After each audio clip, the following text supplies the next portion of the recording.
Good morning. Hey, good morning. Hi. I know what you're doing. Thank you, thank you. Thank you so much. You have a good one.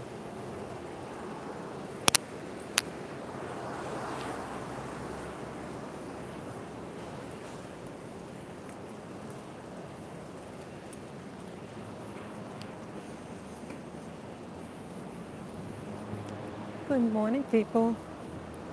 Good morning. This is Spirit Journey. Just make sure all the sound is on maximum.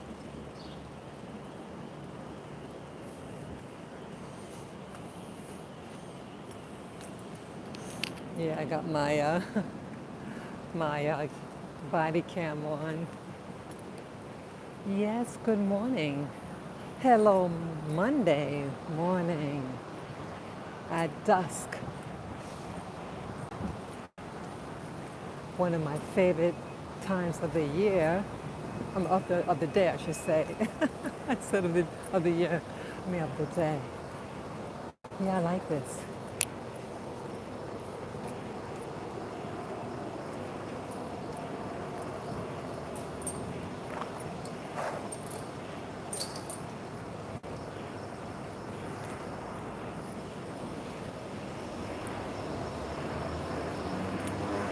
Yes, hello, Monday. Yeah, today is July 26th, 2021. Oh, the cops is out there. Sometimes they're there and sometimes they're not. They're right at the subway. Yeah, it's becoming a very busy, this side of the street is becoming very busy. I'm glad I out here. Different cops, not the guy that helped me out before. Hey, good morning. How you doing? Good area, or at least in my squad.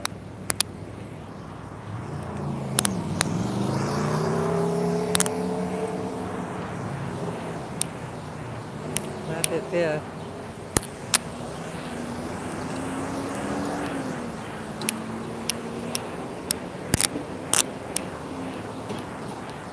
they really need to be in front of the police car. Yeah, they really need. Anyway, some of these guys. Yeah, it's about 5:32 in the morning. No, not no, 5:34 in the morning. So it's still dawn. Sunrise is around 5:45. So it's pre-sunrise.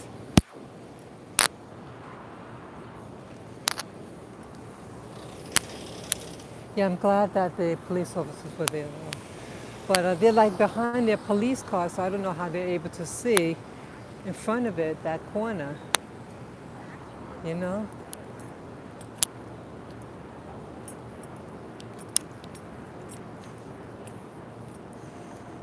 Yeah, if they can't see what's in front of them because the police car is there, I'm going to see that corner. Well, it is what it is, and hopefully they got good ears. Yeah, so I'm out and about. I got up early. Yes, I have my pack with me in the stroller. I have their treats, their water, my water. Oh, did I forget? Yes, I got my water. Yeah, I put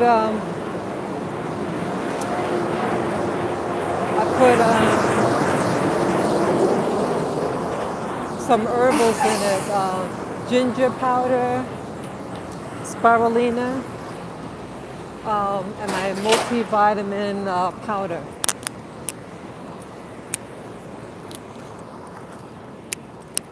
Yeah, I've been. Yeah, I went out yesterday, Sunday.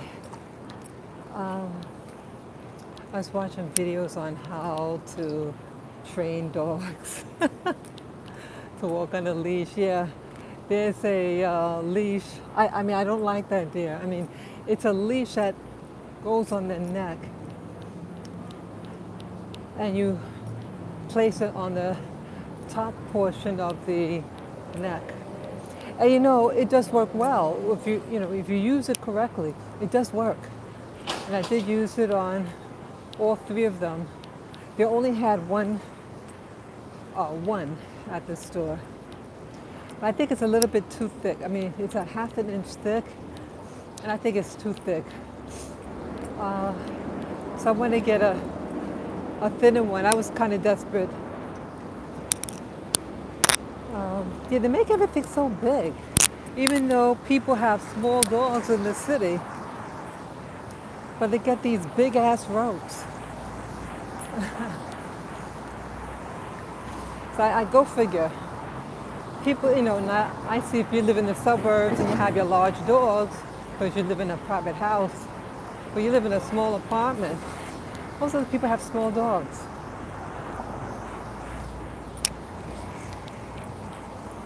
So, yeah, the weather right now is hot and damp. There is a slight breeze. Yeah. So what I want to talk about today, yeah, I'm not really sure. Like a lot of times I have an idea, but sometimes I don't, I just wing it. What I feel at the moment.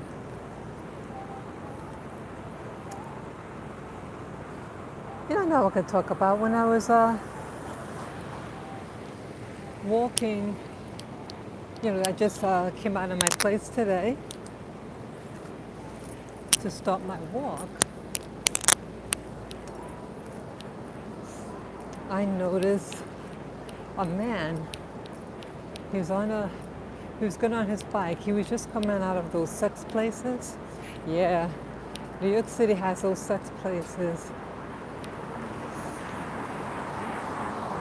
And he had stuff in his hands, and he's tending his bike, but he has his pants, he had on red underwear.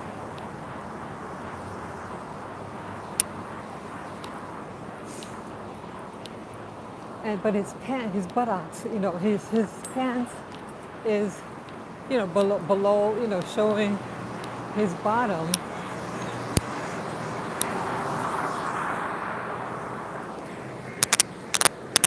I mean, I know I heard in the past that that's supposed to signify something. Men who wear their pants showing their underwear, the bottom. Oh.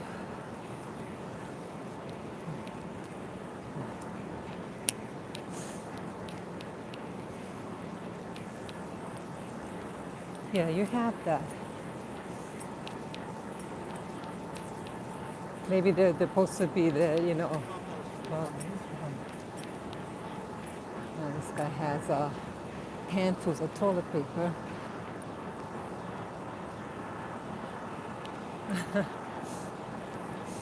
Yeah. Hey, that's something I can also talk about, toilet paper. But why, in a crisis, do you have people going to those sex parlors? You notice?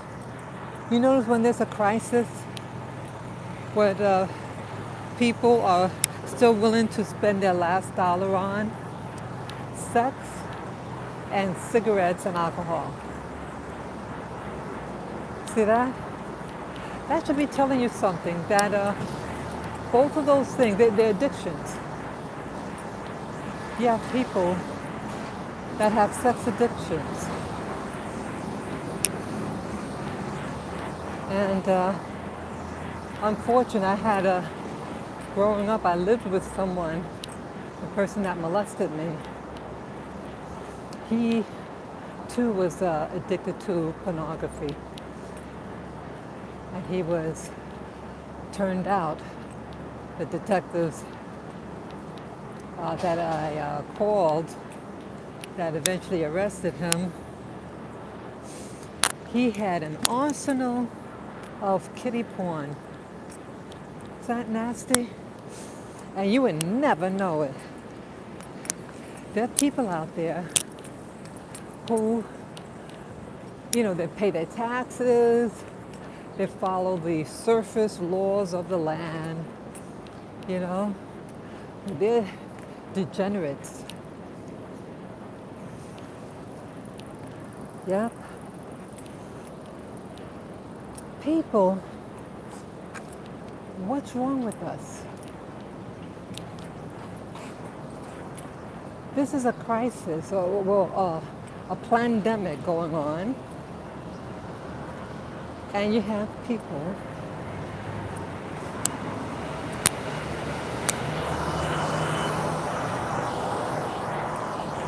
yes, it's all over New York City. The person sleeping on the ground.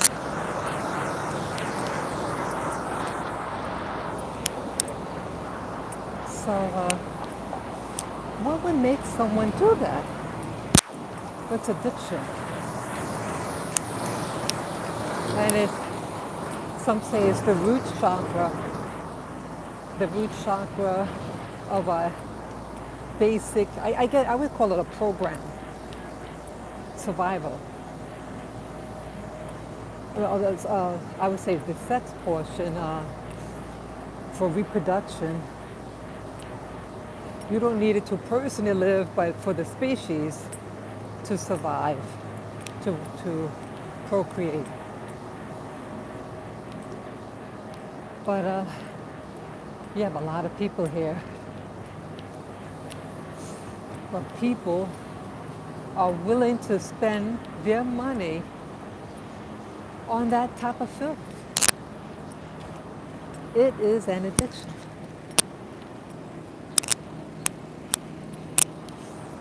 Just looking at the traffic, you have it. Oh.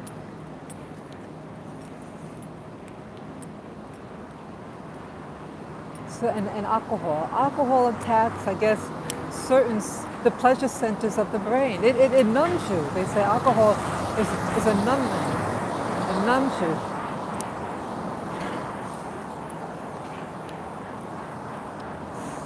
So people have this need for these opposites. One numbs you and makes you susceptible of doing things. It brings out what's already inside. But I would really say that it makes you susceptible to getting possessed. That's why they call it spirit. Alcohol is a spirit, or I should say it allows spirits to enter you.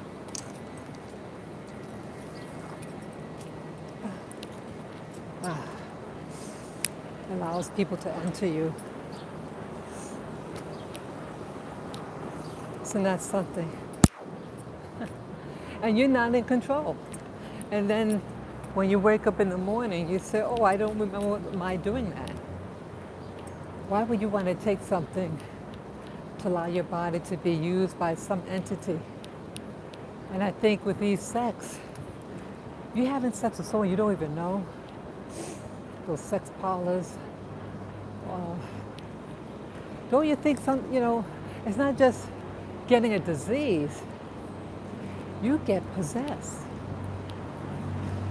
You become spiritually unclean.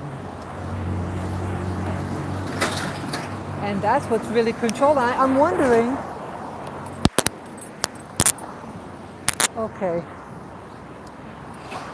it just goes to show you, see, I think there's many wars that are happening at the same time, many, many wars. And you have, okay, I see it's 5:45, so it's sunrise now. Hello, sunrise. Hello, sunrise, yeah, it's brighter out here. But yeah, it's 72 degrees right now.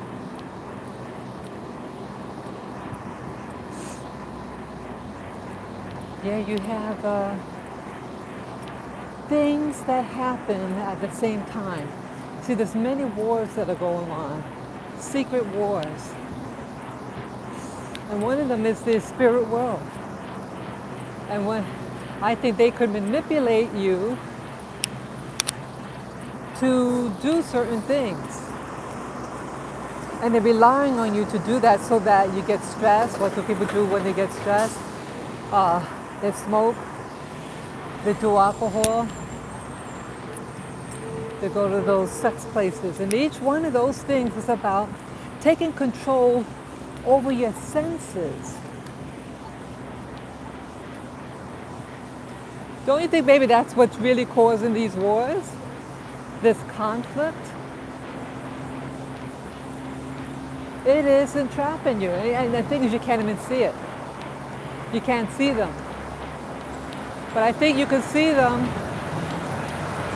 in meditation. I noticed something. Let me tell you something. When you get stressed, like agitated, I was watching a video on YouTube just on the crisis that's happening in the world. I got overloaded and I felt in my body uncomfortable.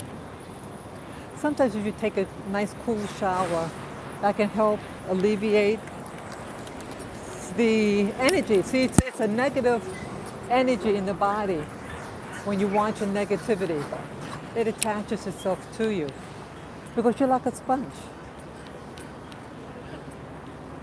And so, what could happen? So as I was trying to do a meditation at nighttime, yeah, I didn't take a shower at that time.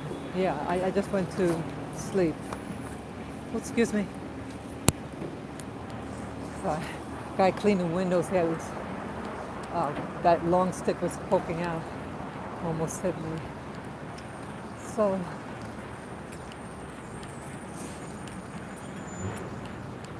what was I just saying? I'm sorry.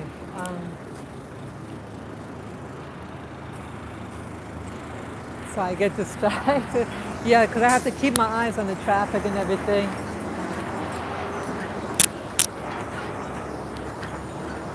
I know, oh gosh. I know it's about, the energies when I went to go to sleep. I should have taken a nice cool shower to try to dispense the negative energy to refresh me. And I was trying to stay keep my mind awake but my body asleep. And that's when I saw what I saw. These low energy consciousnesses. The one I saw, have you ever seen the movie They Live? I saw something that looked like that. But I shrieked as I was trying to doze off to sleep when the thing pointed at me. It was like in a vision, and it was outside somewhere, walking. I think something else was with it, and I saw it. I didn't respond until it lifted up his hand and pointed at me, and that's when I got scared. And I noticed what it looked like. It had large sockets of eyes, and it was dark. Evil. It looked like an evil force. So why I'm mentioning this is that, see, we are like sponges. And when we watch things with our eyes, and when they upset us, our bodies, it gives us a frequency, or it modifies our energies, our frequency, I should say. And you see what frequency you're on. Like watching TV, you're on channel 5, you're going to see 5 channels. You're on channel 2, you see channel 2 channel. Well, watching certain things modifies our frequency, so you only resonate where you're at. That's why with these meditation practices, they want you to say certain mantras, something to modify your frequency, and hopefully they know what they're dialing into. Because anything could be at a frequency. That's what I realize now.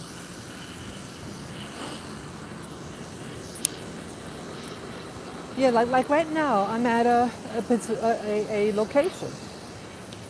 I'm heading to the park.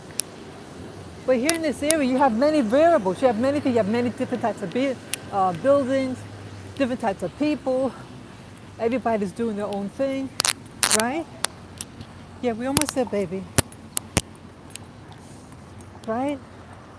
So even in the frequency, but I guess when you fine-tune the frequency, like let's say here, let's fine-tune to the statue ahead of me. Or let's fine-tune and focus on this tree, or this plant, or this individual. It's countless things that one could focus on, or I should say turn the channel and receive a frequency. And I think at this time, they're creating a frequency in people. It's modifying our vibrations. And we act a certain way as a result. We feel a certain way as we do things. So definitely rewatching certain things on YouTube, good or bad, it's going to affect your frequency.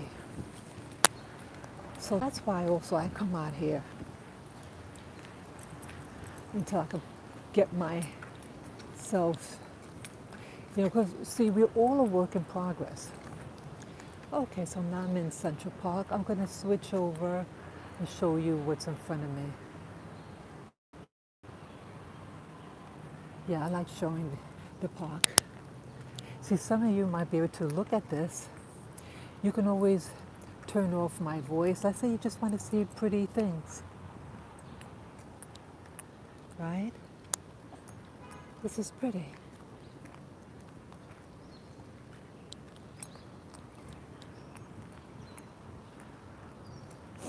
So, yeah, I'm a work in progress like everybody else. And it seems like the more I try to dig in and try to find out what's making this world work, everything is everything.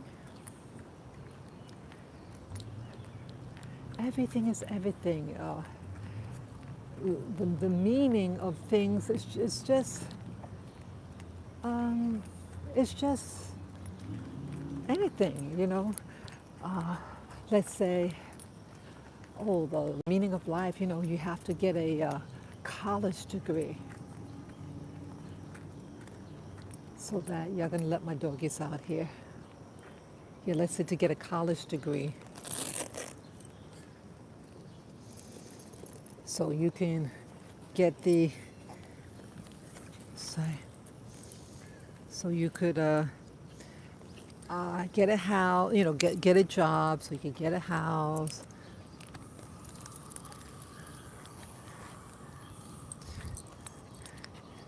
But whether you live in a house or an apartment, the outcome in life, what is it? Some people get bigger houses, some get smaller houses, but just so long it serves your needs. And once all your basic needs are met, you all are really the same. This one-way sign. Yeah, life really is one way.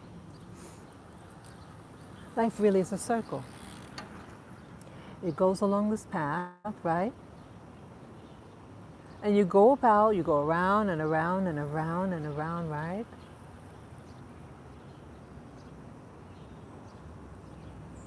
Right? But nothing really is different. But yet they make you think that life It's different.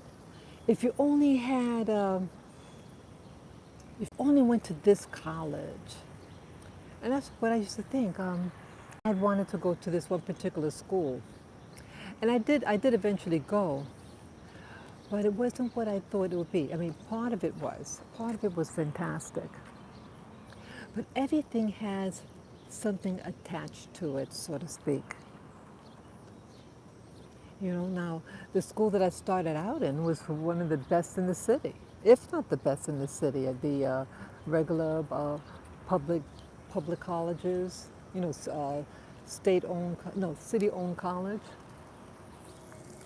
There was nothing. It was one of the best in the city. Yeah, there was nothing wrong with it. Nothing. Okay, babe, I'm gonna put you in the stroller. Okay. Yeah, you got. Oh, okay. Let's put my little cupcake. Oops. Oh,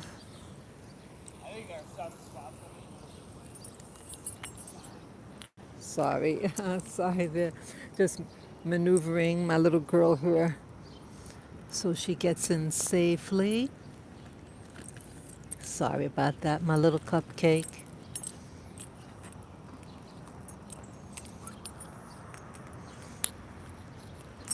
Okay, let's go.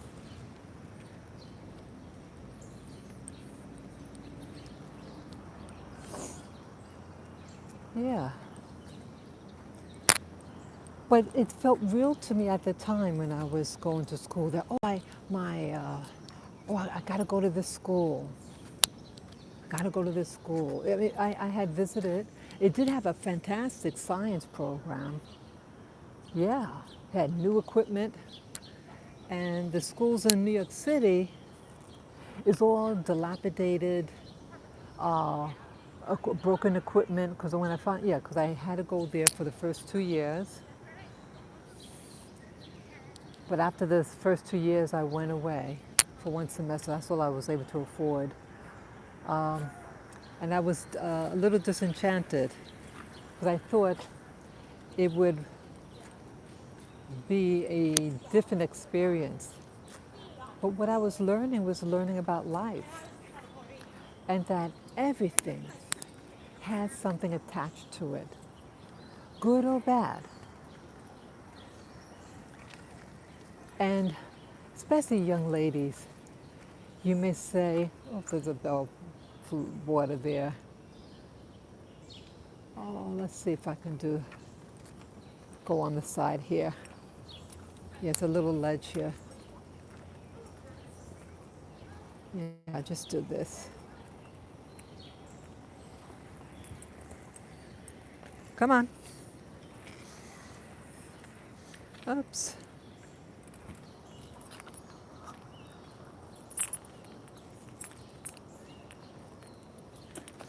Sorry. Look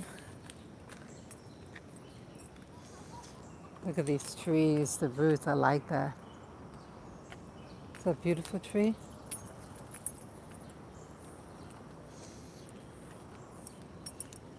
Yeah. Oh, okay. Yeah, especially ladies, I think, because we're more emotionally influenced. I mean, all of us are, but I think women are more sentimental about certain things. We get more caught up about the untangible things. Come, come, Lily, let's go on the other side. Yeah.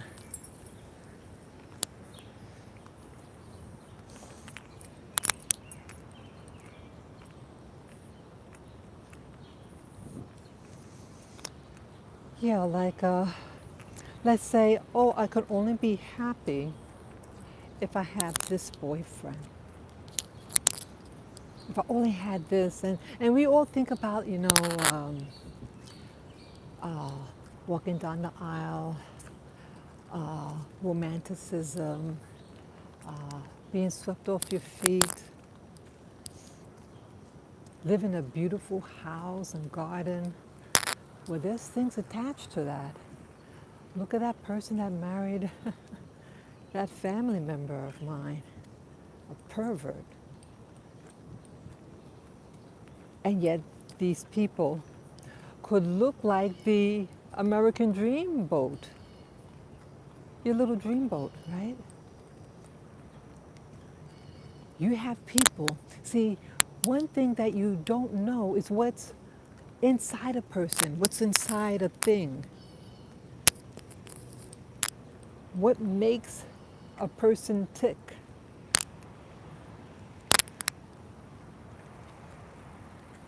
What is it? Everything. A house. Well, maybe you didn't know the house was built on a um, unstable ground and the house collapsed.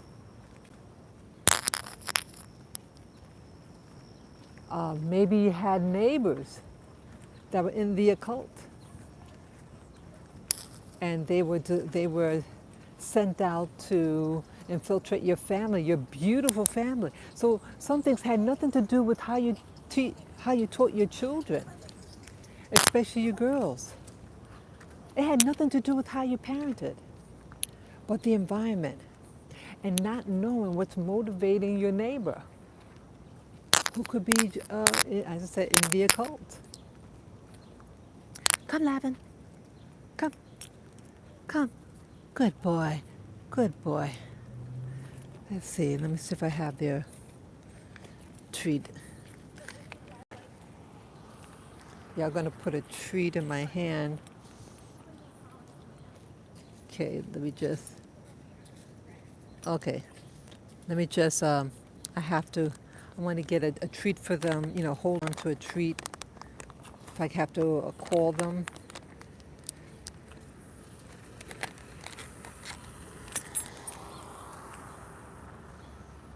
Yeah. I have to be a little bit more savvy in training my dogs. But yeah, let's say you move in a neighborhood and it looks beautiful. Everybody cares about their property, but you're living with a neighbor that's in the occult.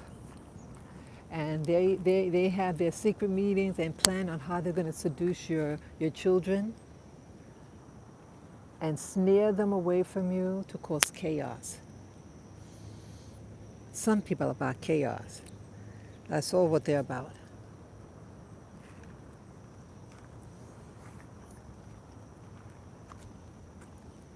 And it had nothing to do with what you're doing. Nothing. I know of people, they lived in a nice, ideal neighborhood. They had good jobs. But things influenced and destroyed their relationship.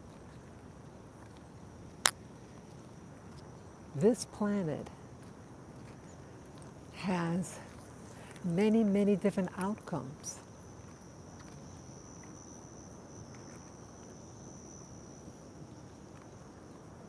And you never know what that outcome could be at times.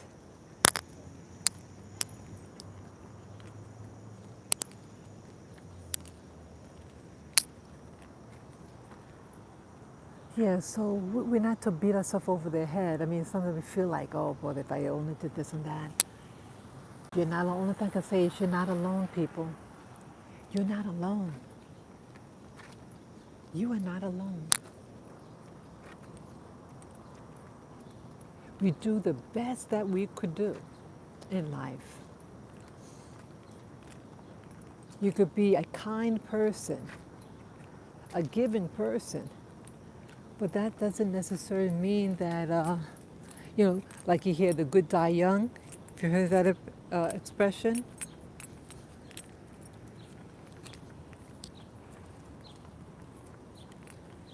This is like a prison. Well, all that I could say about it is learn from it. Learn from this prison. Sometimes I feel like, okay, this is a prison. I can't do anything about it. So try to like certain things about it. I mean, you cannot, even those people who are in a real prison, a physical prison. Okay, I have to pick up after my little dog. Okay, let me just put the phone down. That was a good boy, Lavin.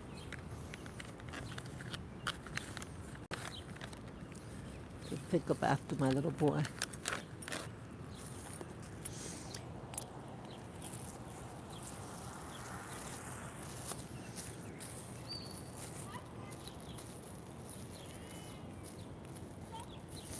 Yeah, anything could happen.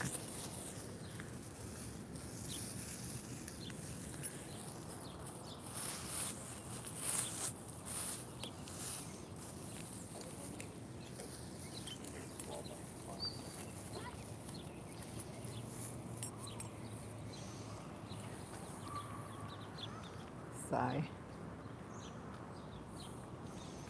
Come, Billy. Oh, I can see the sun ahead of me. Come on, big girl, big boy. This is beautiful. So for me, I need to come out here.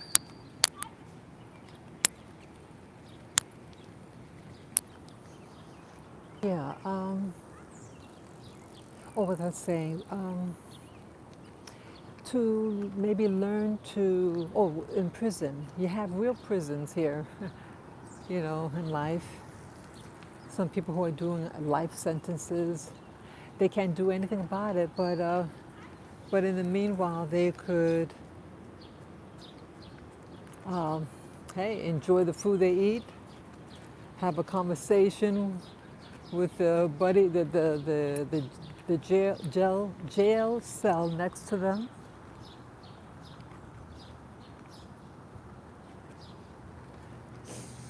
And get out of it what you can.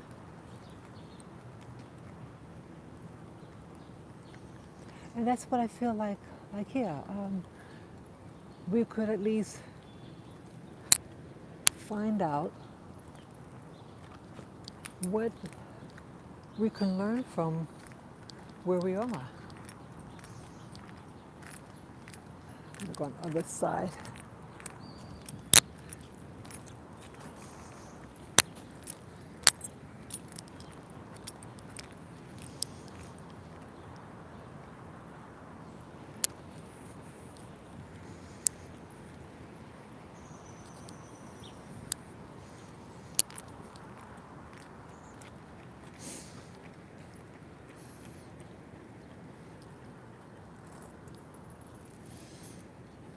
Good girls, good boy.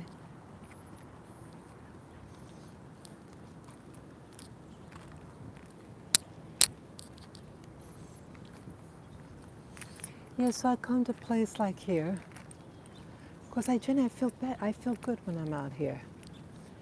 And after a while, you start to see the same people. You start to recognize each other. You say hello.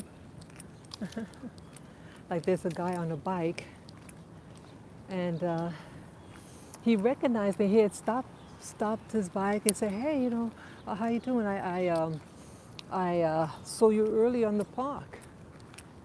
I like coming out here too, and I have these dogs, or I used to have these dogs, blah, blah, blah." And it makes me feel like it's almost like a new type of family. A family in the sense that, now this is a big park, and you're enjoying some aspect of it. You're sharing the goodness of what this park has to offer. Beautiful scenery. You could people watch. You know what I want to get?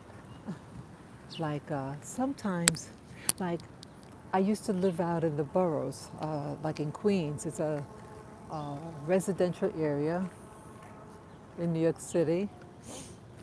And I used to sit on my stoop and watch the cars go by. And it's very relaxing, actually. I enjoyed it.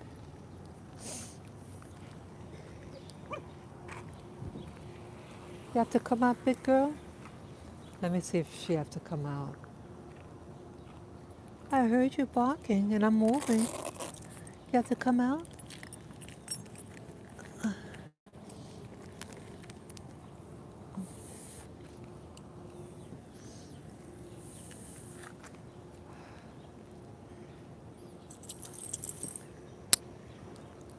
Yeah.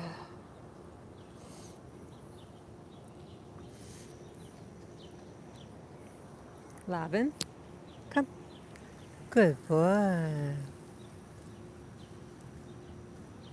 Good boy, Lily.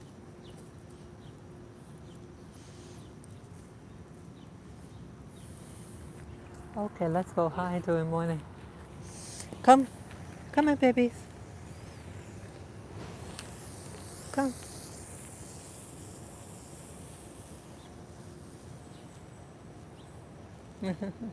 You're making a friend, Lavin? Yeah. So what we do, we come to the park and we're able to share things together, indirectly, because you're sharing the experiences of the park. This is Tapping on the Green. This was a very popular place in the 1980s. It was like supposed to be a real prestigious.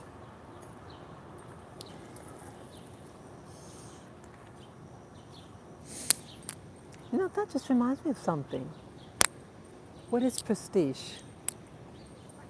Isn't that things that are prestige are things that are exclusive to the few? Come, Lilac.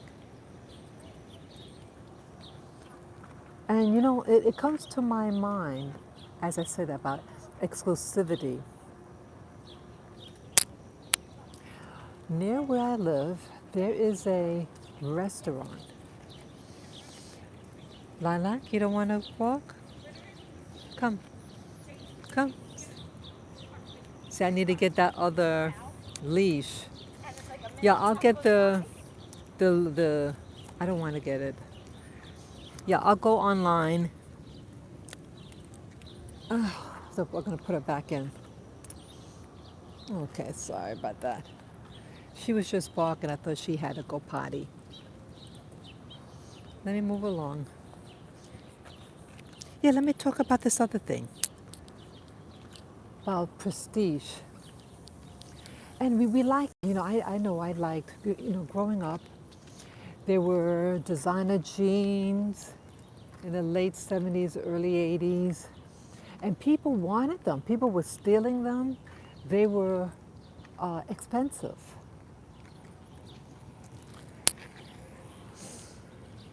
I mean, you have the regular jeans that are just as, fine, like Wrangler.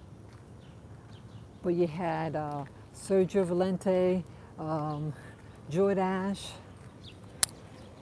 Calvin Klein. And these were the status jeans.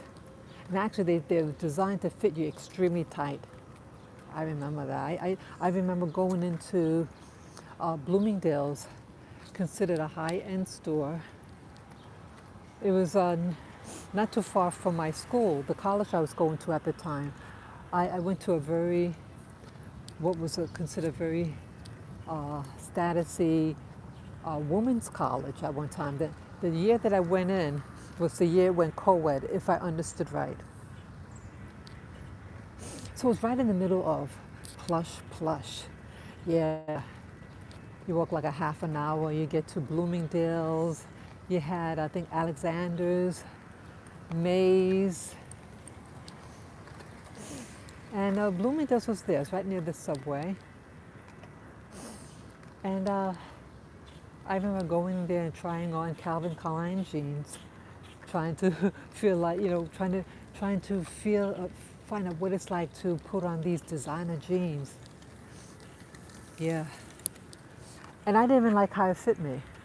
It was very tight. I have to be honest, I didn't care for them. I didn't feel good in them. But this was supposed to be status and make you feel important. And when you're a teenager, see, I was a teenager at that time. I was 17 years old, going on 18. And I was, we had television. I used to watch television and learn what seemed to be important on television. It heavily influenced me. I'm fortunate. And, but you can't really dissect prestige.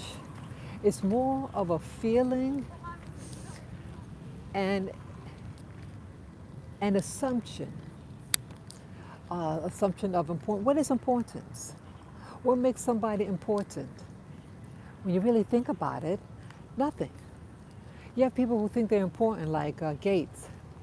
He thinks he's important because, well, he helped create this company called Microsoft, and it became a monopoly.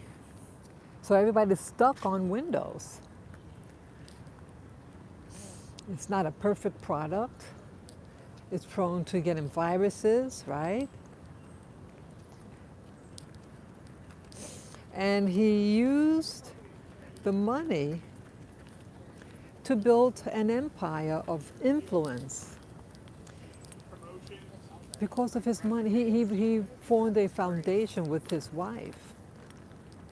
His business was, I think, already established before he got his wife. I think he had a girlfriend, and then, they didn't marry. And then he met another lady. Yeah, so he was already established. And then married her, and then they formed a foundation together. What's a foundation?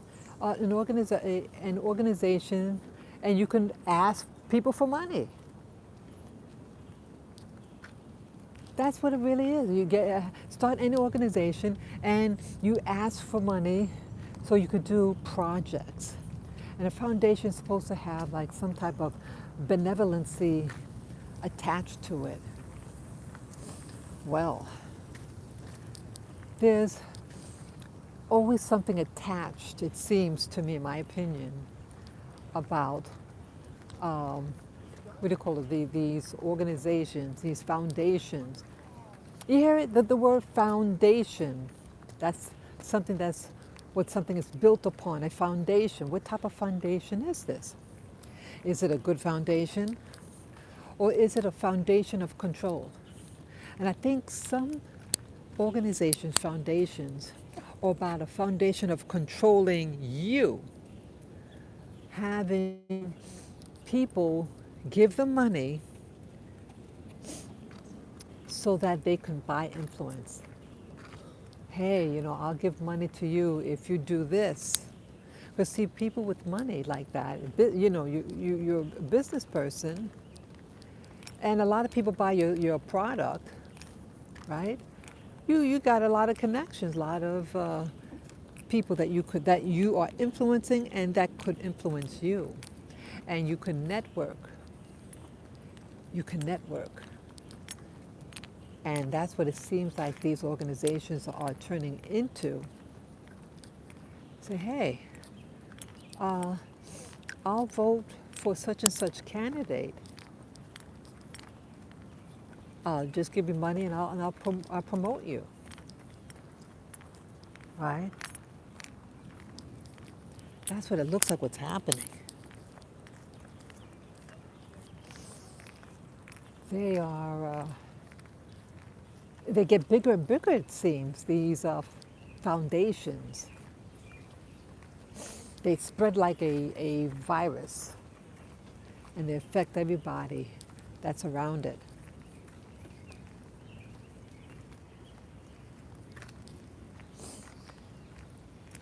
So be careful about these things, these foundations. Is it a good foundation? Is it something that you want to build upon? Or are they building upon you? And they're rolling over you, crushing you as they pave their way in life. Hey, morning, morning. So with these, what's prestige and everything, there's a place near where I live, a restaurant. At least that's what it says.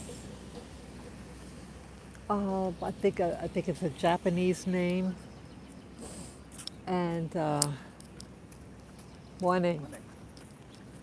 I think it's a Japanese name, and it was under a lot of different hands. I mean, prior to starting there, it used to be a bookstore for many, many years, a Christian bookstore. And then it became something that sold Halloween, costumes for Halloween. And then now it's the restaurant. And it took it took a long time for that restaurant to be built. I think it could have been a year that it gutted out. And it was still very, they covered everything. So you don't know what type of place it is. It looks almost like a fort, it's a very strong wrought iron gate on the outside. The windows you can't see inside. It has this purple plastic over. Yeah. I mean, it looks like it's supposed to be high end. I mean, it looks neat, but you don't know what it is. Everything is like on the down low. It seems. It's quiet. You don't hear anything. You don't see any lights inside. Like in regular restaurants, you have a regular window that you can see through. You can see the candle lights, right? They want you to see inside because they want you to go inside. Lilac. They want you to go inside. They want to attract you. This one, they're not trying to attract anybody. But you have people who know what it is and they go. They don't have to advertise. I've never seen them advertise in any publication, any magazine. Good morning. I've never seen it. I did go in once some years ago. It could have been 7 years ago. I might have stepped in, they had a guard also. Yes, that's right. I'm remembering now. They had a guard at the door. I go in because I was wondering what type of food they had. I go into a long corridor and you see two ladies. And then to their left was an opening where I guess the restaurant would be.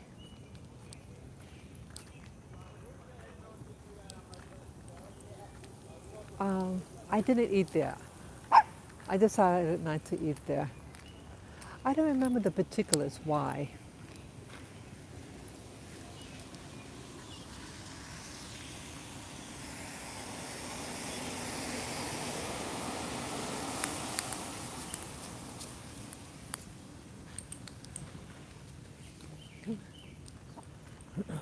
Oh, look at that.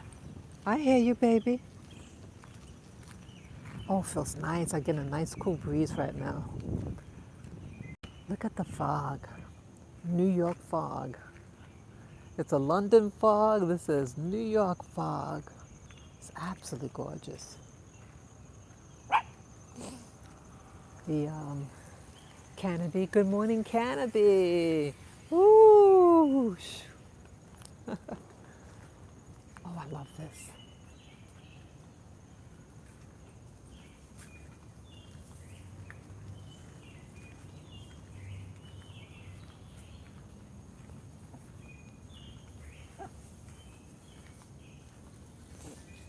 You hear the birds?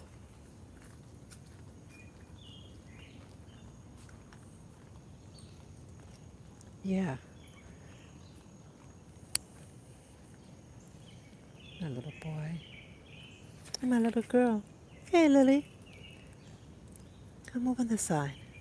I want to be able to see you. Yeah, I want to be able to see you. Go ahead, baby. I want to see you. I want to see you walk.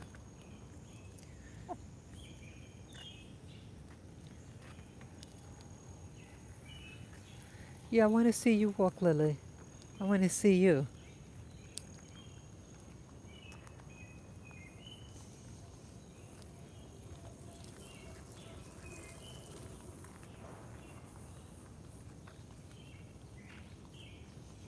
So, yeah, I didn't eat at that restaurant. I forget if I asked for a menu or something. Come on, baby girl. Come. Come on, Lily. Come. Come, Lily. I'm going slow, Lily.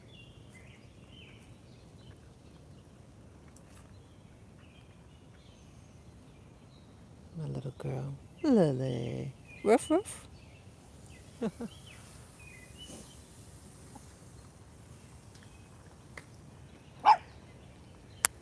I hear you, Lilac. And I took you out twice.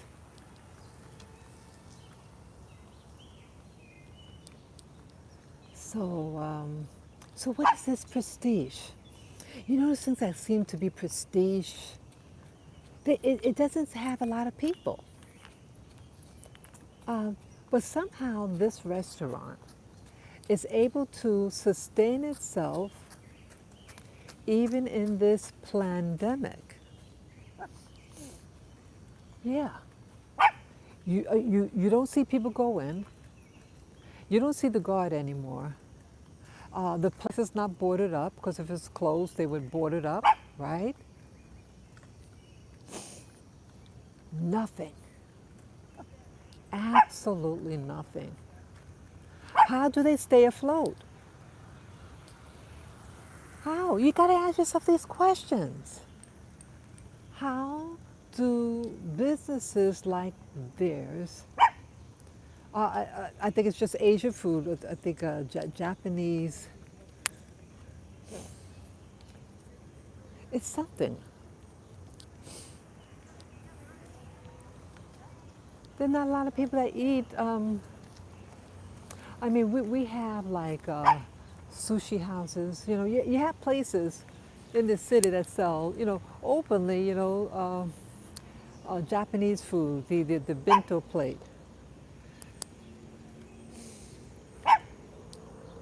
Yes, Lalak. Yes. What are you doing? Hey, Lalak. Yeah, Peanut.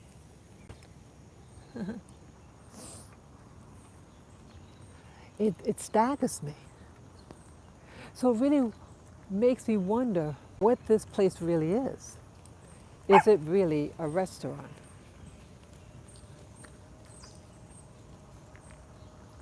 What I mean, how does this place differ than any other restaurant in the city? Because many of the restaurants closed. Many. And these are popular places, people eat. Yeah, the masses go there to eat. How come where the masses go closes? They closed.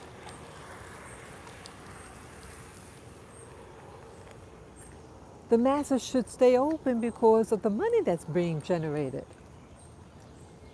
And if businesses are closing, uh, those people who run them are closed. They can't eat there. I mean, they got to keep their jobs too. They got to save their money also. They have a mortgage, and their mortgage is bigger than yours, right? But somehow, these places, I call them hideaways, they're able to hide their activities. Whoosh.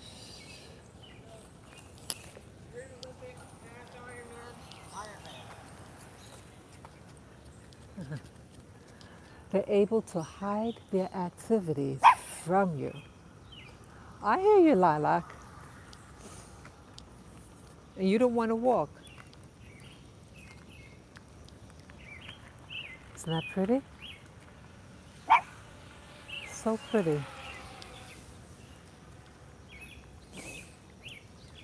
Yeah, these places. Remember, like with Pizzagate, you had a pizza parlor, and people they don't make fantastic pizza, but you have influential people who would go there at these weird hours to get a pizza at this place.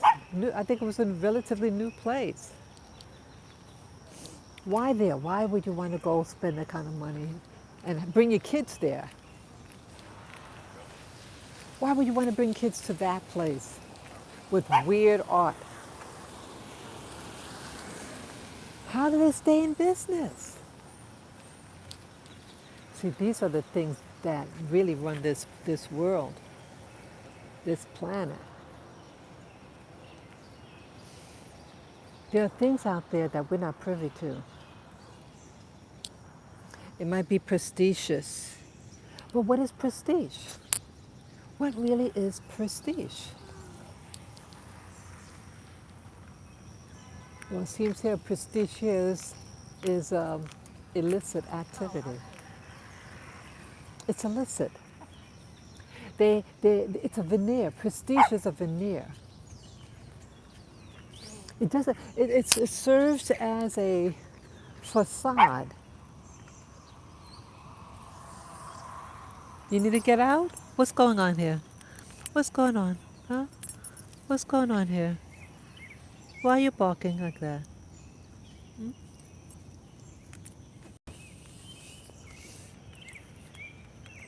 Oh, maybe you wanna nibble.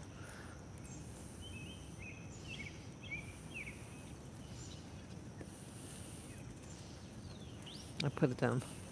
Here you go.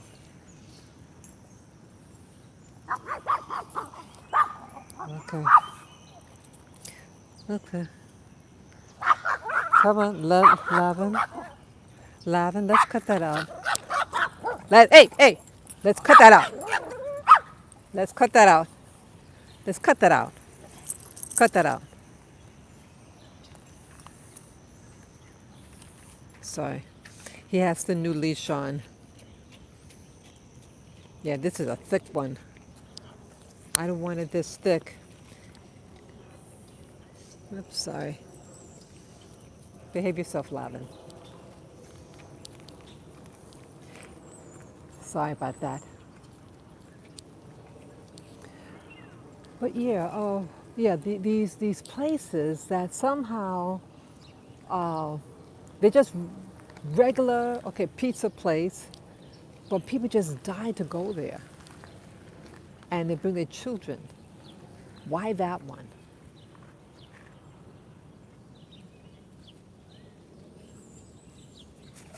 See, there's facades. See that? Remember that movie They Live? One thing that movie didn't really show in They Live. Remember the movie They Live? It was a futuristic movie about beings that infiltrate your community, and they have the technology to mask what they really look like. And someone came upon these glasses that when you put them on, it allows you to see what's really there, what's really behind the thing that you see. Even newspapers, magazines, advertisements, what's the message, what's the hidden message behind it. That's what these glasses do.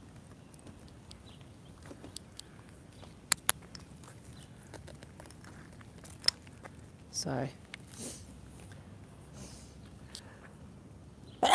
Excuse me.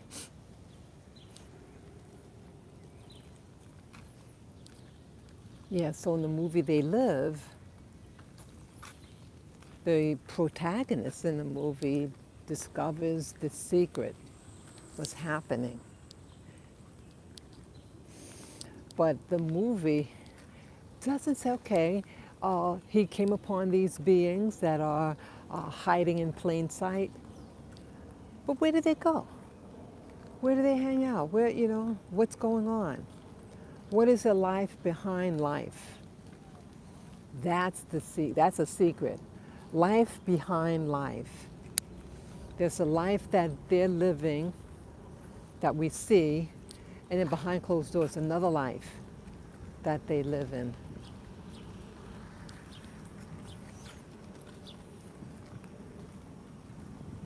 Good morning.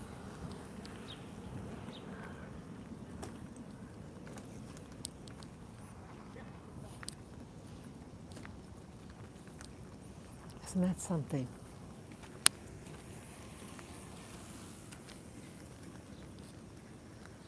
Yeah, there's life behind life.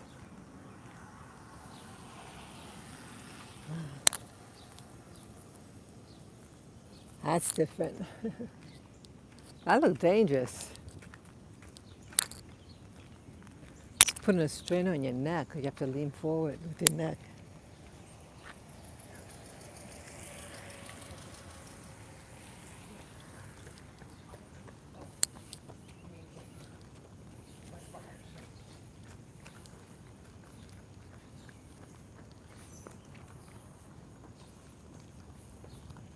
What time is it? Okay, 6:30.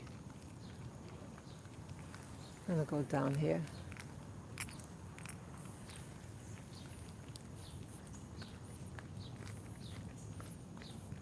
Yeah, this world is a big place, and it's not what you see.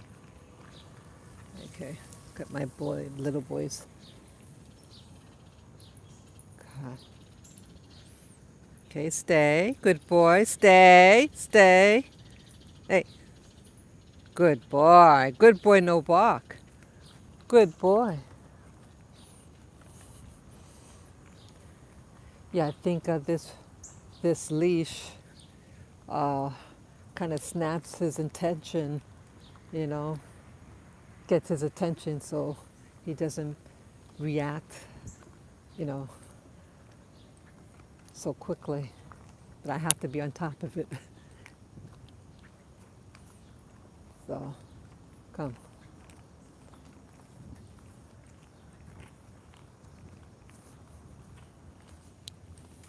Come. Oak Bridge, that's where we were before. It's pretty. Come on, Lily.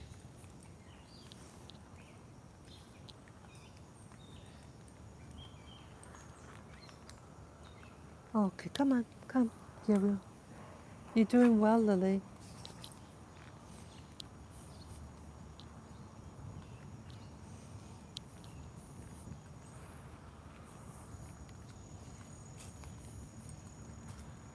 You're a good girl, Lily. Okay, I'll put you in the stroller. I'll put you in the stroller, Mama Bear. Okay, come here, Lily. Yeah, come here.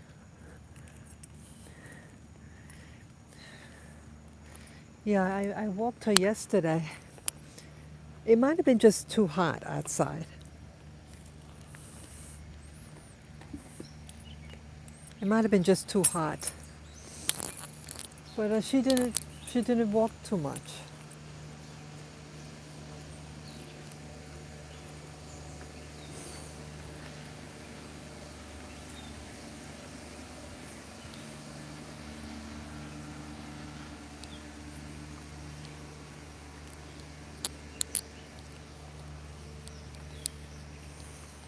So this world has so many facets.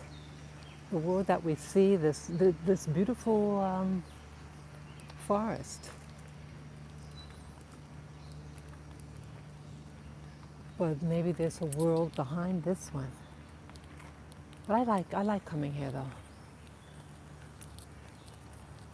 It usually makes me feel calmer.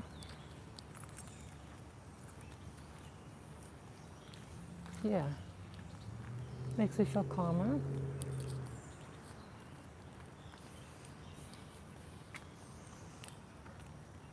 There's a book I have, This Secret World of Plants. that plants actually could communicate. Got it about 6 years ago.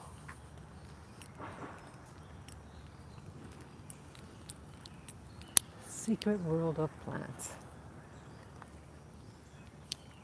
I know someone who she had gone to Brazil, and she belonged to this. She attended this religious ceremony, and I think it's candomblé. It mixes African and indigenous nature, philosophy. You know, being one with nature, communicating with nature. Oh yeah. She had this. Oh, she had, I think, stepped on the grass or something. Something that, you know, people would ordinarily do. They were watching her. They knew she would. Uh, I, either someone was watching through a window or they're psychic or something, and they reprimanded her. I think even touching the trees, you can't even touch. Yeah, you. It's a religious group.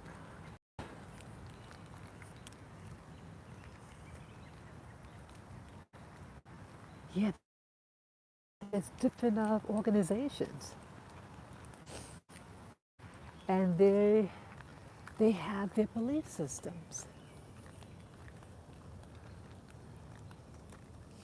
and so for them, the world beyond this one that is revered. It's revered.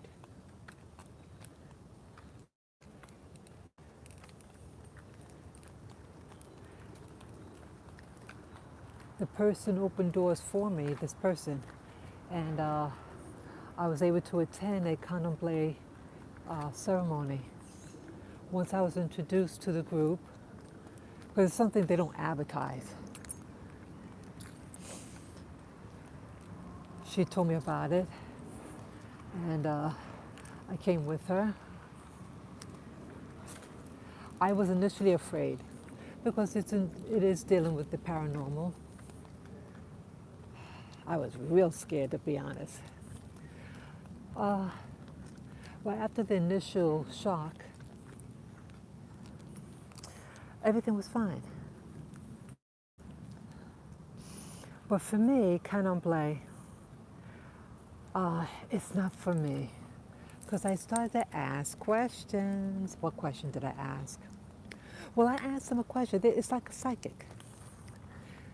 They go in a trance and they get inhabited by spirits. There could be a spirit of an ex-slave. When they said about the happy slave, there's no such thing as a happy slave. And any happy slave that's happy to be a slave, in my opinion, is unenlightened. You have spirits that's supposed to be Native American Indians.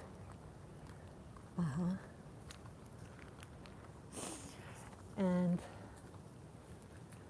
these, what happens, you go and talk to them. So the person gets, possessed, mediumship. Okay, that's another word, mediumship. The spirit inhabits the body of the person. Come, baby. And then you're able to talk to them and ask them questions. Or if you need a healing, that's what they do. I like the concept of it on the outside, but I'm also an individual that questions deeper. Now, how I feel, if you couldn't help, you could acquire, these spirits could acquire knowledge because it may not have ascended outside, this physical realm. and they see things and they could give people advice.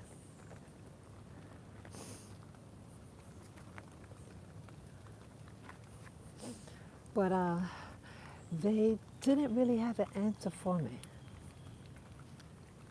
See, just because they're spirit, they're not all knowing. The spirits are not all knowing. They can give you their opinion, but they're not magic. They're not magicians. They are not magicians.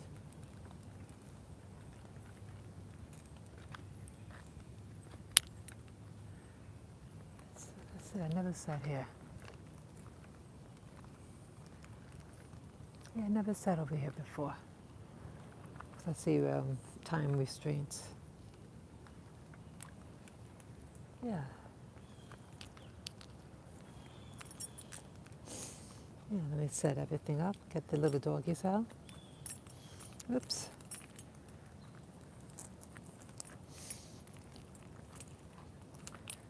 Brother.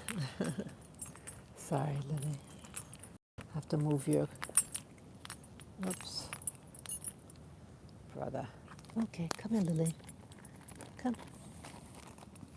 Okay. 1, 2, 3, jump.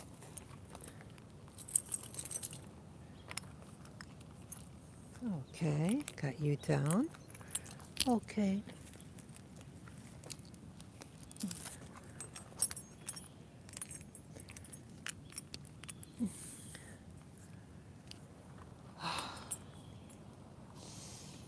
Okay, let me just.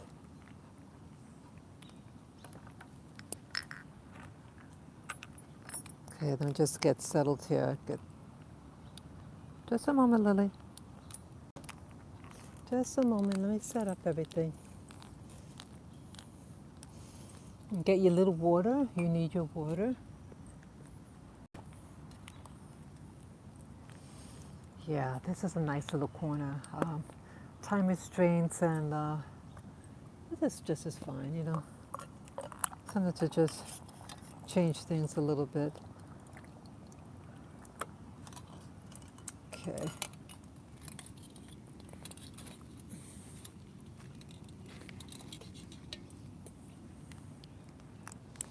Yeah. Go drink your water. Okay. Right here. This is my citronella oil.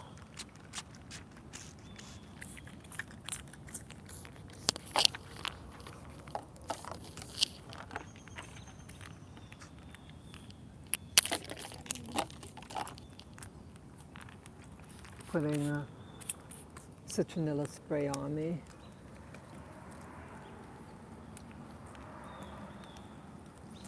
Let me see here. Get my water out. There's my little brew. It has the ginger, beet powder. Oh, wait a minute. Okay, come here. Poor little doggy. Okay. Okay, let's come over here.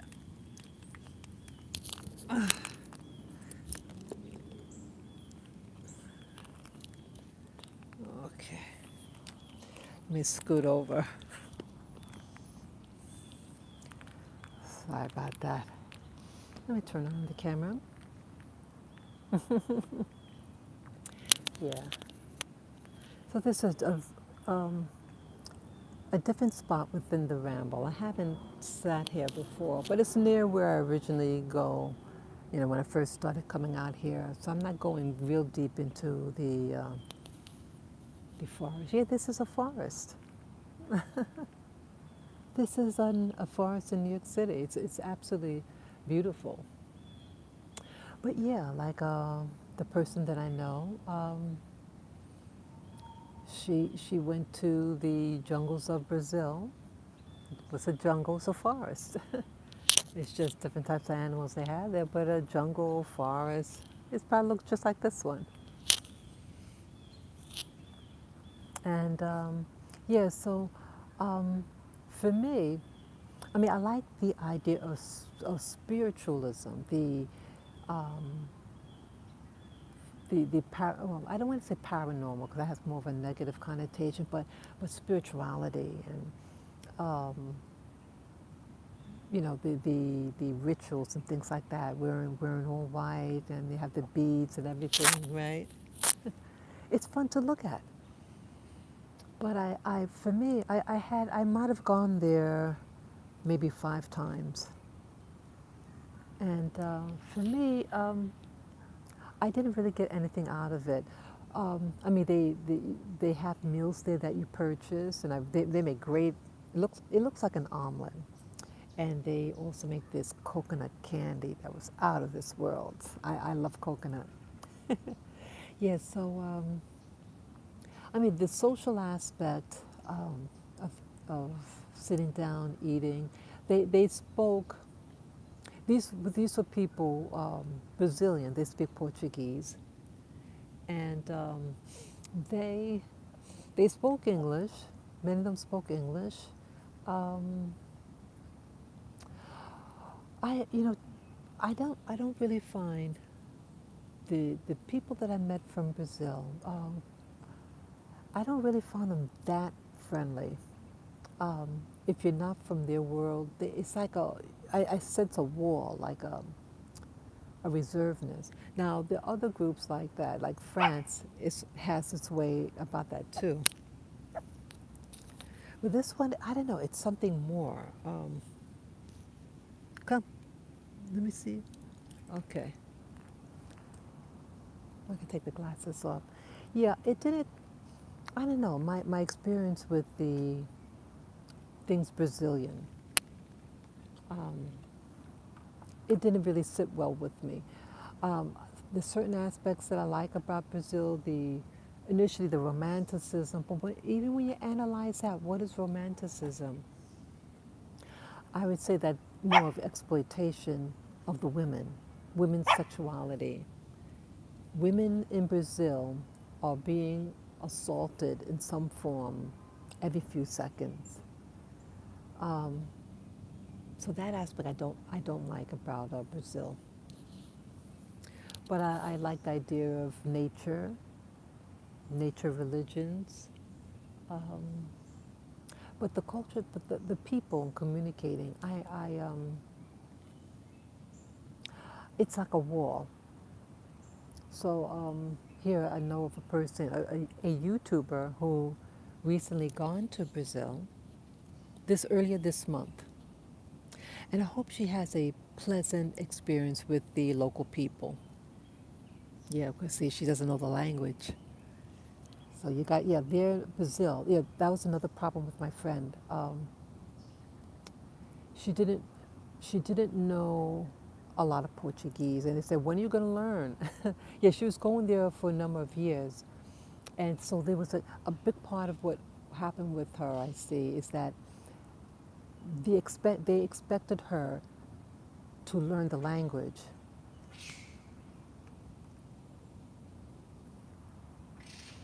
Okay. They expected her to learn the language. If she wants to be a part of this religious group, you better learn the language, especially when you're going in. Like, yeah, and I understand that. If you're going into someone's inner world, in a religious circle, and they accept her, she's an outsider uh, in many aspects. So it was expectancy that she learned the language, and so I think that was a big part of the conflict that she was experiencing at one point. How she got in, I don't know. That would have been a question to ask her. Um, oh, Lilac. Yeah. I mean, I would love to. I've never been to South America. Yeah, I wouldn't mind going to a place south of the border. I am interested in learning about different places. Things here in New York City is changing dramatically. Yeah, it's going through a lot of growth pains. But see, I don't have any guarantee. See, I could pick up and leave, let's say, but that other country could also be going through its growing pains, and you're back to square one. Especially if you don't speak the native tongue there, that will add a whole new series of problems. Yeah, so I'm like going up and down, up and down. Yeah, earlier this year, around January, I was looking into the possibilities of moving. Yeah, my lease was ending in April, and I said, okay, well, I can't really do anything now. Let me just extend it for 1 year rather than two, um, and see from there. Yeah, moving costs a lot of money, especially if you acquired a lot of things. I learned, like I had, in my 20s and 30s, I moved around tremendously. Moving requires a lot of energy, a lot of planning. And I remember I said to myself, after this, I don't want to move again. Yeah, now I have little dogs. In some places, most planes, you cannot bring aboard a flat-faced dog. Yeah, two of my three dogs have flat faces. These are my babies, and they have to go with me. Yeah, and to bring your belongings. I would just say, like, it costs a lot of money. See, I initially thought when I initially moved from the mainland, U.S. mainland to Hawaii, I had put some of my stuff, and back then I didn't own a lot of stuff. This is maybe 23 years ago. I didn't have a lot of stuff. I had the essentials, just the essentials, and I put it in a small storage space. And what happened? I thought, oh, okay, just have it sent over. It would cost in the thousands. It probably cost more than what the objects, the belongings cost. Yeah, I had no idea. It costs money to put things in a crate and ship it. It's a lot of money. So I would say just carry your essentials, some things you can mail, let's say books and things like that. Mail it, book rate. If I understood right, you can do that. You can mail. I think if it's like books or something, you might be able to get a special rate in shipping it. But outside of that, just just have just your essential clothing. Um, in my case, I would have to have my doggy paraphernalia. Just like I would probably want to bring this. It does fold up, and I can wrap it in some type of plastic. Yeah, yeah, yeah. I believe in traveling light if I can. Yep.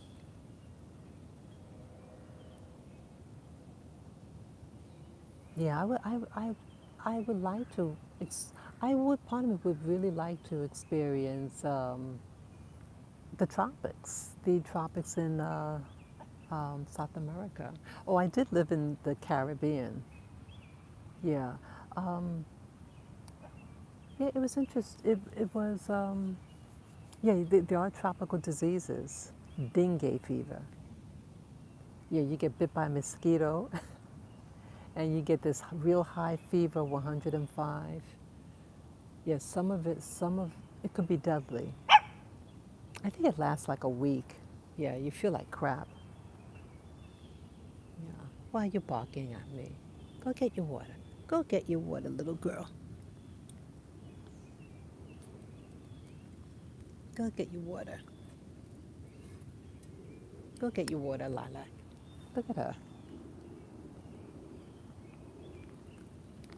Where'd she go? Where'd she go now? Yeah?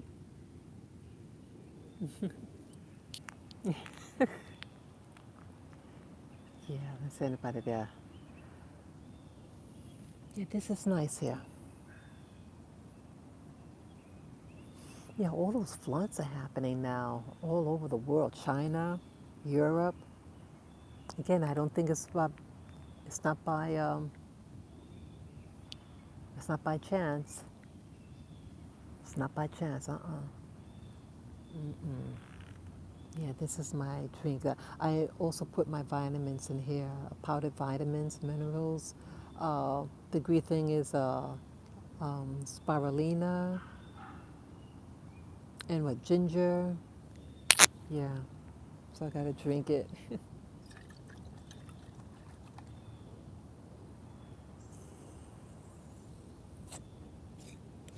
Yeah, this is nice and quiet.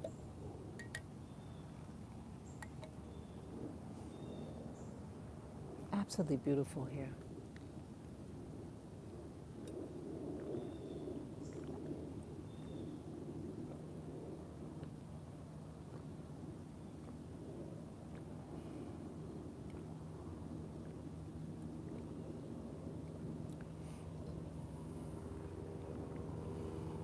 Yeah, things are happening so quickly now in New York City.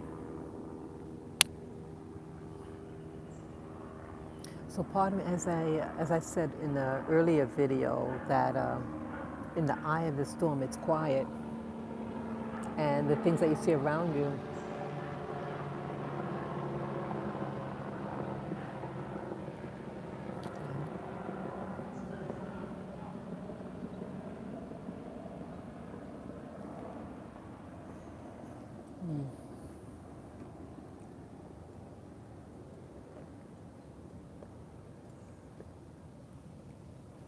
So, if those of you who reach this point of the video, what are your plans?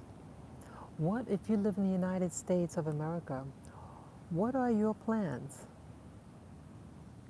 What's happening in your community? How are people treating one another? Hey, school's coming up.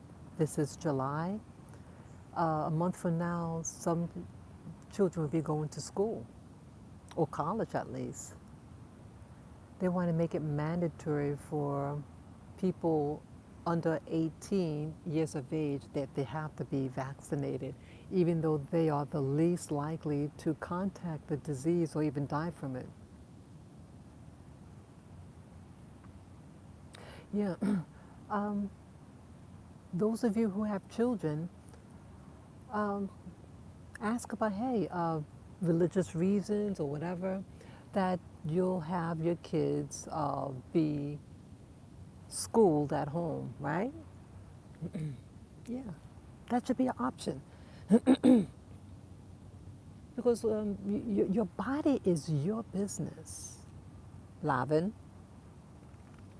let's sit down.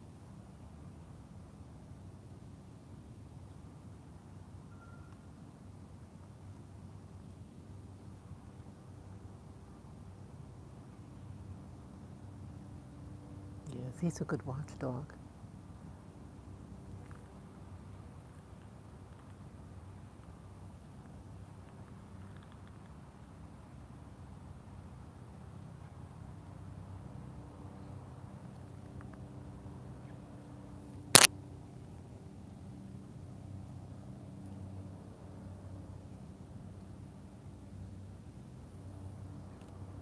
You're just looking around. My little boy, so he's a good boy. He's a good watchdog. He's a Pekingese.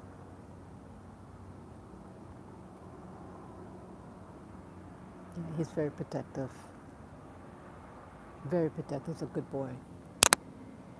Yeah, you have children out there. You have children.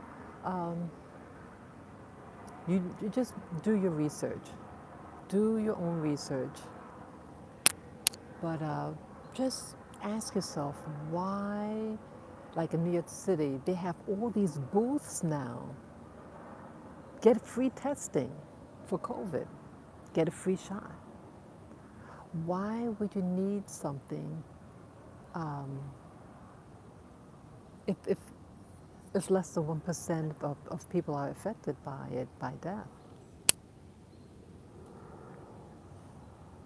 I'm concerned about the test itself. Like when they put that probe up your nose. Remember, I did a video a couple of months ago, and the swab that they put near, inside your head, which is by the brain itself, the actual brain, there are these metal fibers.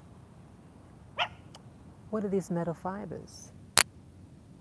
And they were moving on its own. It could be nanoparticles, robotics. And some things reassemble in your head.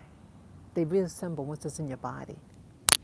And it could hijack your own genetics. Be careful.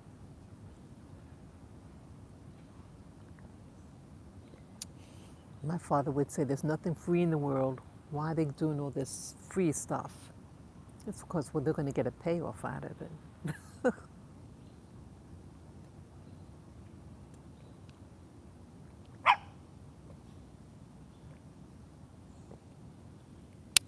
I hear you, little prune cake. I hear you. Be careful. People who want to give you things for free. Be careful. Read the pamphlet. If they're going to give you something, say, hey, could I read it first? What's in it? What's in it? They don't know what's in it, the average person. What is it? What's in it? Read what the ingredients. Tastes better, yeah. Yeah.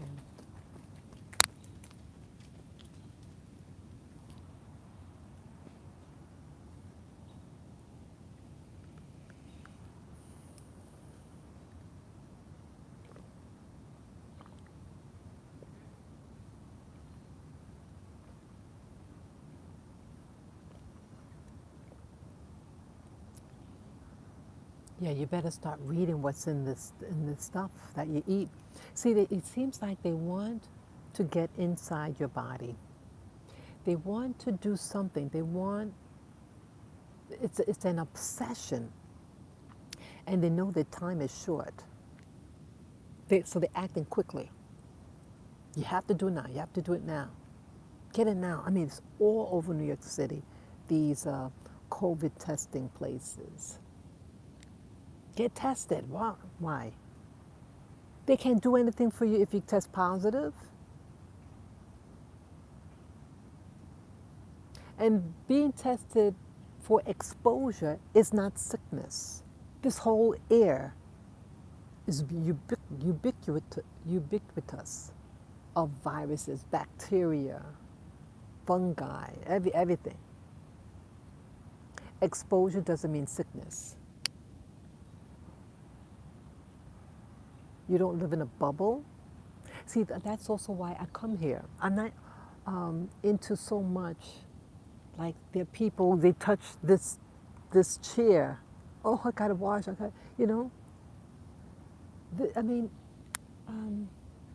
mean, use wisdom. Wash your hands before you eat. But they want you to use these sanitizers. What's in those sanitizers? Did you hear about the thing in Utah? They created this hand gel, and they had to recall the hand gel because it had bacteria in it. Hello? See, they want you to become afraid of your natural world. There are people who are afraid of real women, real men, because they're used to looking at artificial people, artificial boobs, artificial muscles. Everything's fake, fake, fake. And I said to myself, I don't want to be afraid of life. I was a very fearful person. And I said, look at all, I like this physical beauty. I want to get connected with it because it sustains me. It gives me oxygen. It gives me shade. Yes, people. I feel I I'm a healthy person, very rarely get sick, and I feel like the more connected you are with life, it protects you. There's like an agreement. It's like a symbiosis. You know, I help you, you help me, and we become stronger if we were separate. We become stronger than if we were separate. So together we're a force.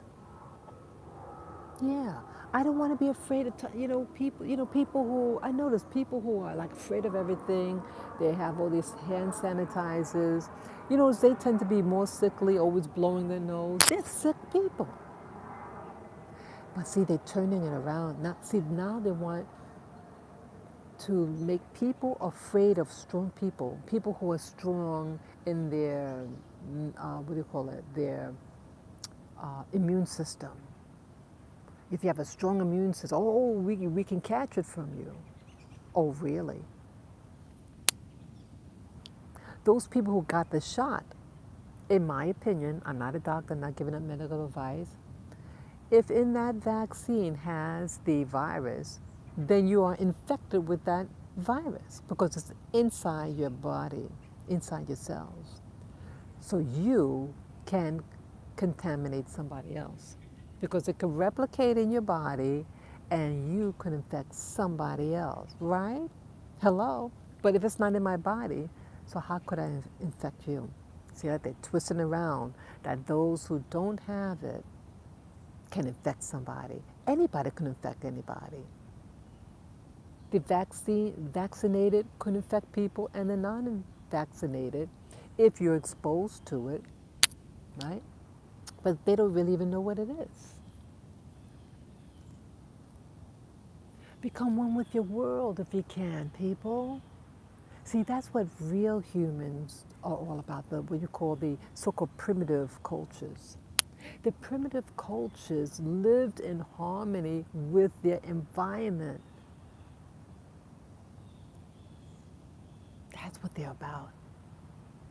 And that excites me. That when I watch things on so-called primitive people, that you notice that there's no GMOs. They in tune. They're really in tune with nature. They're not afraid of the body. Everything's connected, and they want you afraid of it. And I was fearful. Because see, the program, it's a program. Like, oh my God, I can eat my own food. Like, I did sprouting. That just reminds me. I can do my sprouting. I bought these mung beans. Mung beans is a fantastic food to do sprouting with. Mung beans. Yeah, I got 2 pounds of mung beans. They sprout like in 2 days, and you can get your vitamins. And okay, I live in an apartment. I tried to grow like veggies in my plant. It was not feasible in my current situation. I tried, and I showed you guys, shared it with you, my attempt to do that.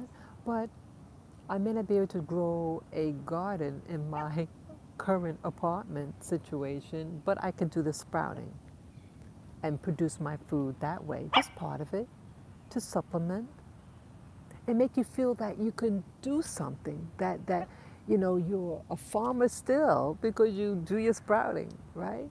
Yeah, you can think of yourself as a micro farmer, a micro farmer.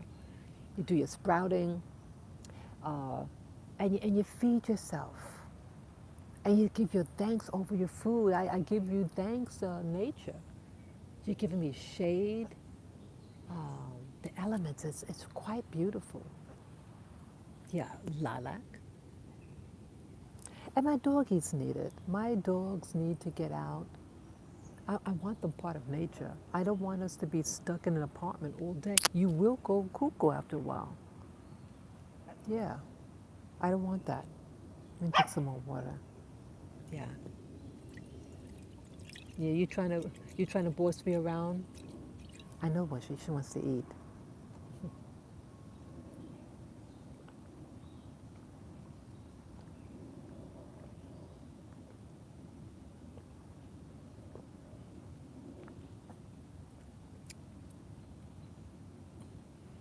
Yeah, become one with nature. And for me, that's a religion. Being, let that be my religion. If I'm going to have a religion, it'd be the nature religion. Being one with it, communicating and giving thanks.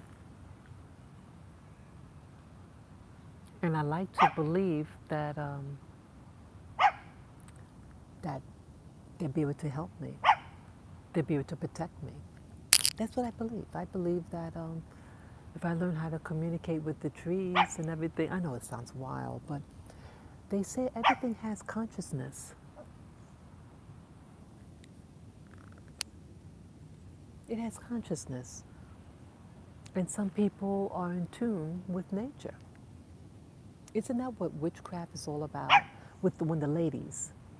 I think what happened with women in the past in Europe, they didn't want women to become empowered. They wanted women to be dependent on men for their subsistence. But not every woman is going to get married, right? And sometimes women become widows. But they have to learn how to still obtain their food, their shelter. And they became one with nature. They learned about the plant life. They learned about the animals. And when they saw that these women didn't need men, they became hated. And they started calling them bad names. I think that's what the witch hunt was all about. Women not needing men. I mean, we all need each other to a point. But when some men feel that you're not needed for them in order to survive, it freaks them out because they're afraid to be alone. Many men are afraid to be alone too. They just think, oh, just women. Anybody. I'm no different than most people. I mean, I'm just a human being. Um, but I learned early in life that men aren't all what you think they are. I like men, but I learned that many women are taught that you have to. Your goal is to get a man. Your goal is to get married. Your goal is to have children, because you feel like you can't make it on your own. And saw how some women were exploited. You have women who are afraid to leave their husbands after finding out that they were cheated on or they were child molesters. Things like that. I hate to talk like that, but I'm being honest. I'm being honest, people. If any of you women, young women who hear this portion of my video, start looking with new eyes out there, new honest eyes to see through the veneer that some people show you. Learn what they're really all about. I learned early in life. So I don't fall for the game. I mean, I'm human. Um, Anybody could get deceived, but um, I saw up front what could happen to women. And it doesn't matter what your race is. I've met women who come from fancy white suburban neighborhoods, white people in suburbia, and they became homeless. The husband had all the money, kicked her out, took the kids. Um, she's stranded. She didn't have money for a lawyer. She, should be like in her 70s, late 70s now. Um, yeah, that could happen. Yep. So I'm fortunate that many adults shared with me what happened in their lives. So it opened up my eyes, and I said, wow, that's what some men are about, or that's what could happen to a woman when she gets married. Yeah.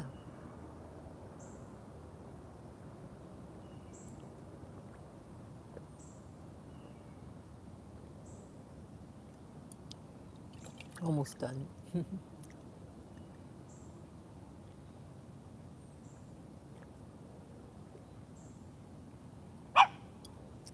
I hear you. Yeah. Life isn't all what you think. Life is,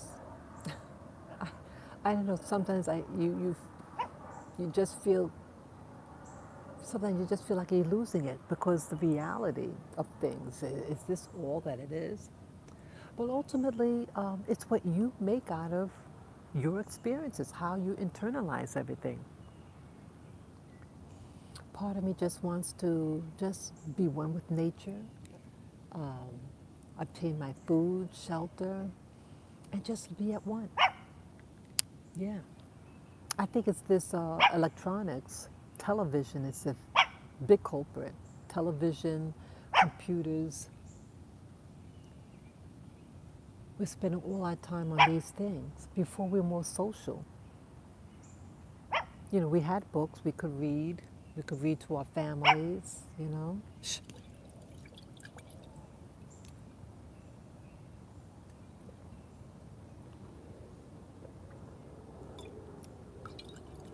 Yeah, yeah. I thought about this. It's coming to my mind, I guess because I'm drinking this water. Yeah, drink your water. I think I was getting a little dehydrated yesterday at night. Um, about health. They make you think that you need this product and that product, right? I get suckered into. Look at those weightlifters, and I talked about this a couple of months ago. You know, that those weightlifters are not about health. They're about veneer, the show. You know that the lifespan of these bodybuilders is only 40 something? Their liver goes. Excuse me. Their liver and kidneys go. These so called supplements for their muscle puts a tax on their organs. A lot of these people that die of a heart attack, could you believe this? So they're walking around like that, you know? And they look good, right? But they're not healthy. They got muscles, yeah. They could lift up, X, Y, and Z, but they're not healthy. I want to be healthy in the inside and outside. And so I think of people like uh, some people who I know who are in their 90s. And they never had those power drinks. They didn't have those power drinks, all those supplements. They didn't have it. How did they live a long time? Cook your own food, people. Learn to cook your own food. Oh, that's a beautiful bird, a cardinal. That's it.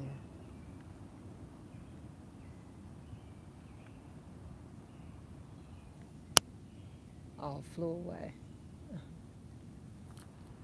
Learn to prepare your own food. For a person I know in their 90s, they cook their own food. Oh, there it goes again.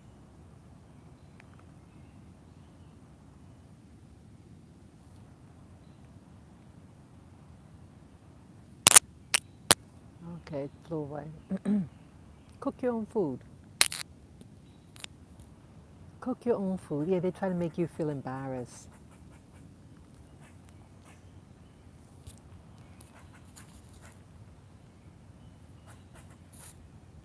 Oh, it's a squirrel.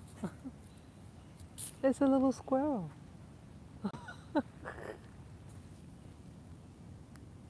Yeah, cook your own food.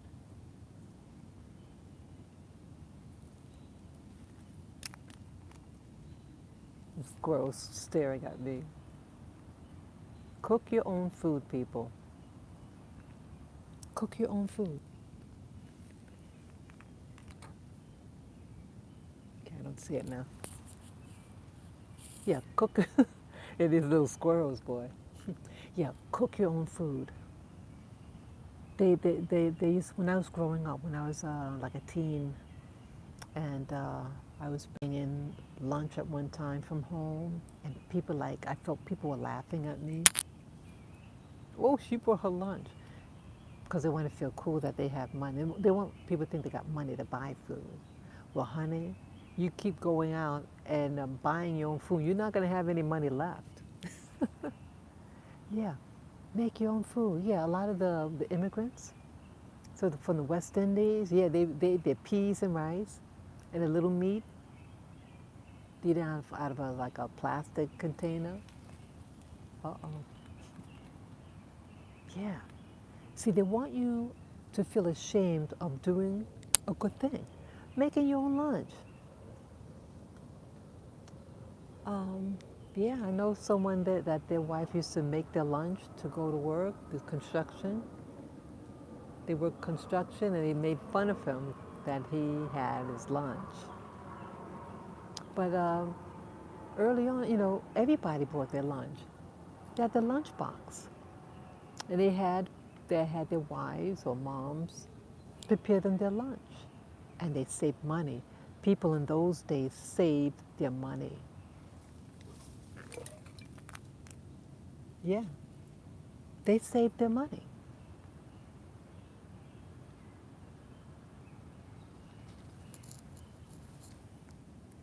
That squirrel. Oh, I get the two of them now. Oh, that's what happened. It was chasing. I guess yeah, they're territorial too, squirrels.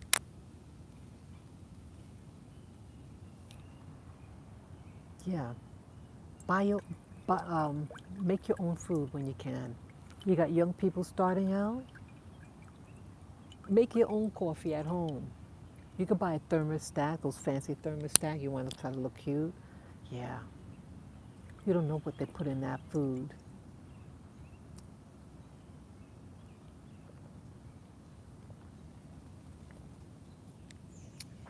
I would have more money if I stopped buying out food. I mean, I like eating, going out buying things, but yeah, things are expensive. But it's better if you can buy your food. I mean, if you make your food, excuse me, make your food. I mean, buy your supplies to make your food. That's, I think, what I really meant to say.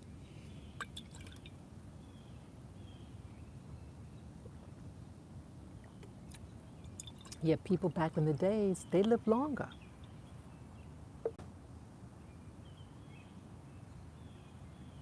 Sorry, I see my power is going low. Yeah, I should be stopping this now. Yeah, so I'm glad that I'm here sharing this moment with you. Um, yeah, each one teach one. Life is full of illusions. The guys that you see all muscle, they're probably the sickest people around. Young people now, spending all their money on these coffee houses, and they're broke, and they're still living at home. Yeah, it's a lot of money when you think about it. And yeah, learn to love yourself. Be good to yourself. And your body is your temple, and other people shouldn't have charge over it. Have charge over your body, your health. Okay? Thank you again for listening. Peace, love, and joy to you all. Bye bye.